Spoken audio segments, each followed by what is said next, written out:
कारखाना आमच्या हक्काचा, कारखाना आमच्या हक्काचा, कामगार एकजुटीचा, कामगार एकजुटीचा, कामगार एकजुटीचा, कारखाना वाचवा, कामगार वाचवा, कामगार एकजुटीचा, कामगार एकजुटीचा.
श्रीराम कारखाना,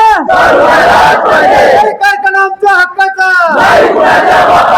कारखाना आमच्या हक्काचा, कामगार एकजुटीचा, कारखाना वाचवा, अरे कारखाना वाचवा, अरे कारखाना वाचवा, कारखाना वाचवा, श्रीराम कारखाना, श्रीराम कारखाना, कामगार एकजुटीचा, कामगार एकजुटीचा, कारखाना वाचवा, अरे कारखाना वाचवा, कारखाना वाचवा, कामगार एकजुटीचा, कामगार एकजुटीचा, कामगार एकजुटीचा, कामगार एकजुटीचा, कारखाना वाचवा,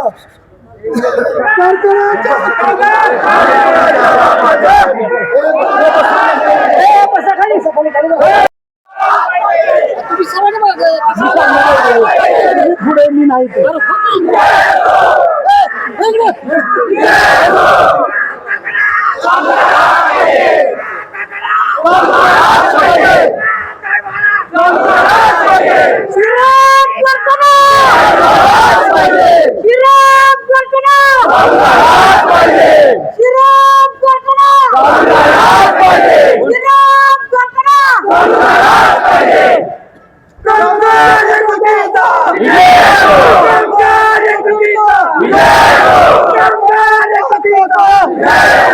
हक्काचा,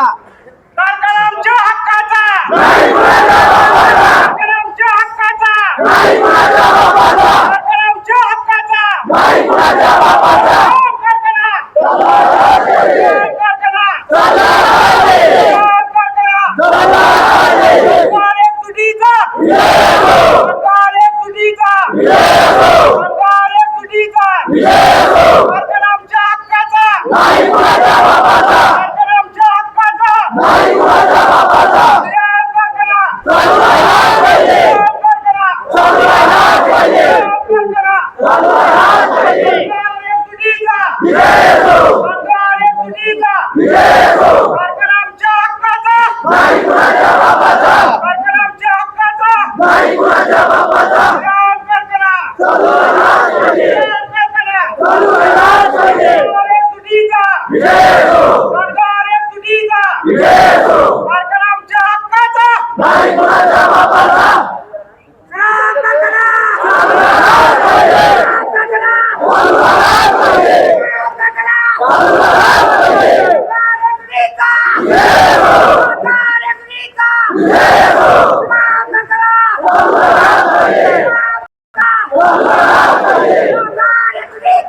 कारखान्याच्या हक्काचा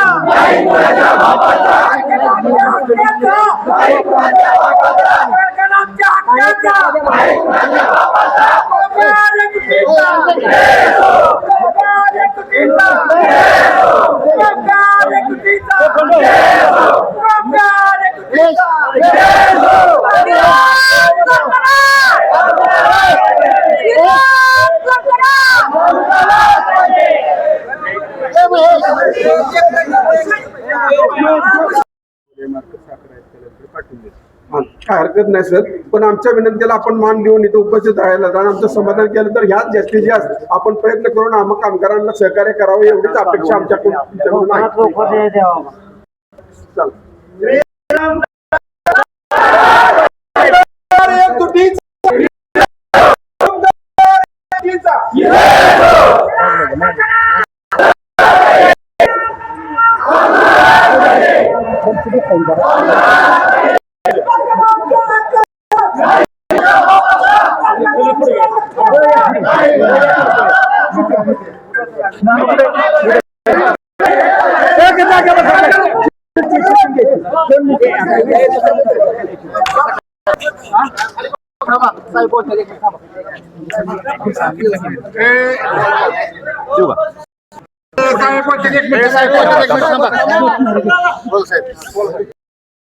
शासनावरून स्वीकारलेलं आहे. हे निवेदन जे आहे ते माननीय जिल्हाधिकारी साहेब यांच्या मार्फत साखर आयुक्त आणि साखर आयुक्त महाराष्ट्र राज्य यांच्याकडे आजच्या आज पाठवण्याची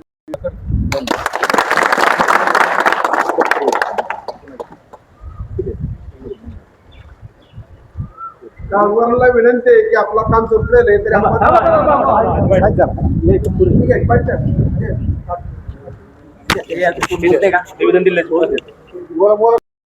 काय सांगाल, कारखाना चालू होण्यासाठी कामगार म्हणून आपण जी भूमिका घेतली आणि त्याचे निवेदन दिले, नेमकं काय विषय आहे?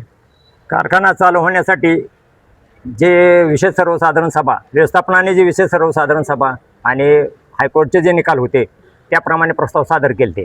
हायकोर्टने निकाल दिला होता की तुम्ही त्यांचे नेटवर्क मायनस असल्यामुळे त्यांना बँक लोन मिळत नव्हतं, म्हणून ते कारखाना चालवायला असमर्थ झाले. जवाहर कारखाना सोडून गेलेले, त्यांनी करार मोडला कारण त्यांना 2 वर्ष तोटा झाला असं त्यांचं म्हणणं आहे. ते गेले आणि तिसरा चालवाय द्यायचा तर त्याला स्थगिती दिली शासनाने, म्हणून हे कामगार आक्रमक झालेत. कारण कामगारांचे आता 2 महिन्याचे पगार थांबले, चालू होण्याची साशंकता निर्माण झाली. जूनचे 10 तारीख आली, तोडणी वाहतूकचे अजून करार व्हायचे बाकी आहेत. जर ते वेळेत नाही झाले तर कारखाना चालू होऊ शकत नाही. आणि शासनाने स्टे दिला हे जे तोंडीच फक्त सांगितलं असं व्यवस्थापनाचं मत आहे की शासनाने कुठे असं लेखी दिलेलं नाही की बाबा तुम्हाला ह्या कारणामुळे आम्ही स्थगिती दिली.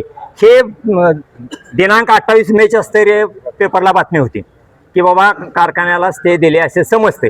ह्याच्यावरून आम्ही व्यवस्थापनाशी चर्चा केली तर व्यवस्थापन म्हणले आपल्याला स्टे दिलेला आहे.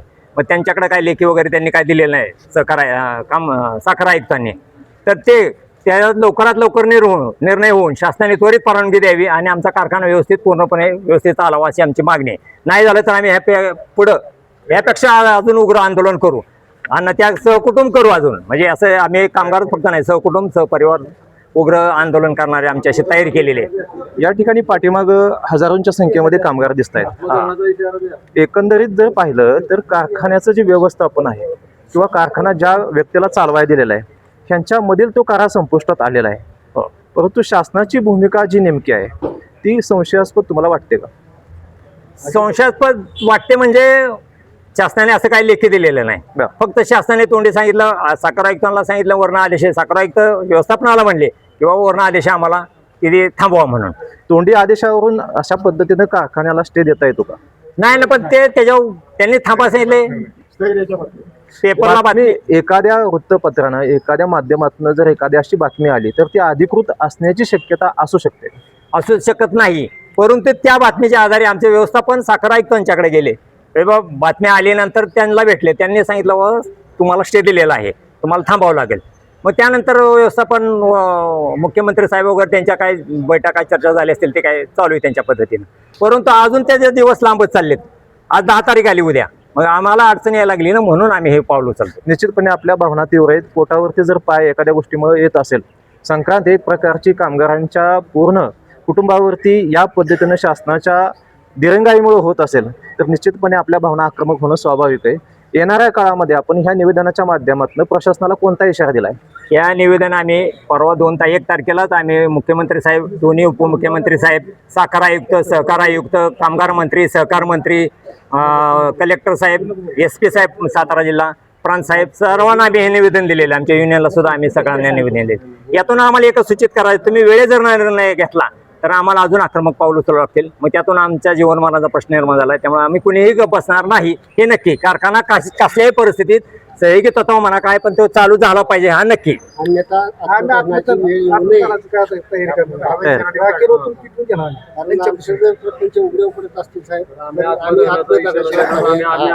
सर्व कामगार आम्ही आत्मदहन प्रांत ऑफिस ठीक, धन्यवाद. साखर कारखान्याचा कामगार म्हणून माझं थोडं म्हणणं मी सांगतो. प्रशासनाला वेळोवेळी आमच्या मॅनेजमेंटनं निवेदन दिलेलं आहे, तरी ते निवेदन सरकारनं का नाकारलं हा मोठा आम्हाला प्रश्न पडतो. या सोशल मीडियाच्या माध्यमातून मी तालुक्याला सांगू इच्छितो की श्रीराम सहकारी साखर कारखाना म्हणजे फलटण तालुक्याची अर्थवाहिनी आहे. ही अर्थवाहिनी जर बंद पडली तर हजारो कुटुंब उद्ध्वस्त होणार आहेत, हजारो शेतकरी उद्ध्वस्त होणार आहेत. तोडणी, वाहतूकदार या संघटित ज्यांचं उत्पन्नाचं साधन हे आहे, हे सगळे कुटुंब यामुळं देशोधडीला लागण्याची शक्यता आहे. मी प्रशासनाला या सोशल मीडियाच्या माध्यमातून सांगू इच्छितो की आपण तात्काळ याची पोच आणि हे व्हायरल करावं आणि आमच्या समस्या सरकार पुढे मांडाव्या, शासन दरबारी मांडाव्या, एवढीच माझी सर्व कामगारांच्या वतीनं विनंती करतो आणि थांबतो. संदर्भाने जे आमच्या व्यवस्थापनाने सरकारला निवेदन दिले होतं, जी एक विशेष सर्वसाधारण सभा झाली होती, त्याच्यात तो विषय मंजूर झाला होता, तो ठराव पास झाला होता. तरीही सरकारने यावर स्टे का लावला याचा जाब विचारण्यासाठी आम्ही सर्व कामगार इथे एकत्र जमलो आहोत. आम्ही आज तहसीलदारांना निवेदन दिले आहे. हे 800,000 कामगार यांच्या रोजीरोटीचा, पोटापाण्याचा प्रश्न निर्माण झाला आहे. तरी सरकारने याची दखल जर नाही घेतली तर भविष्यात आम्हाला आत्मदहनाचा इशारा द्यावा लागेल. आणि आमच्या या बाबतीत, सरकारच्या कामगारांच्या बाबतीत आमच्या भावना तीव्र आहेत. तरी सरकारने या गोष्टीचा विचार करून निर्णय घ्यावा आणि लवकरात लवकर या कारखाना चालू होण्यास परवानगी द्यावी. एवढे बोलतो आणि थांबतो.